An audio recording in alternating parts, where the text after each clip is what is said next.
First student రాగానే చూసేది ఏంటంటే మెయిన్ ఇన్కమ్ సోర్స్ ఏముంది. టెంపరరీగా వాళ్ళు డెలివరీ డ్రైవర్ మీ సైకిల్సే కాకపోతే బ్యాటరీస్ ఉంటాయి. లేకపోతే మీరు డైరెక్ట్ నార్మల్ సైకిల్స్ మీద కూడా వేయచ్చు. మాక్సిమం పడితే 2 కిలోమీటర్స్ 3 కిలోమీటర్స్ వరకు టెంపరరీ సోర్స్ ఆఫ్ ఇన్కమ్ అయితే ఉంటుంది. స్ట్రెస్ చేసి తొక్కాల్సిన అవసరం లేదు. జస్ట్ బాస్కెట్ వస్తుంది ఇంకా బ్యాక్ సైడ్ H&M కానీ ఇంకా చిన్న చిన్న షాపింగ్ మాల్స్ కూడా ఉంటాయి.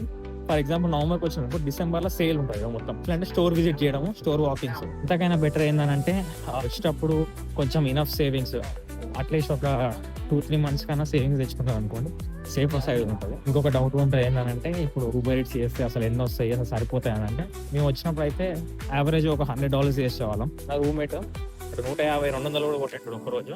So it depends on individual. కాకపోతే మీరు డీసెంట్ చేసినా అని $100 అయితే చేస్తారు ఒక రోజుకి. పర్మనెంట్ జాబ్ ఎత్తుకునేటప్పుడు సైడ్ ఇన్కమ్ లా అయితే బాగానే వర్క్ అవుతుంది. So that is how it works. And also please don't forget to subscribe to my channel. Thanks for watching.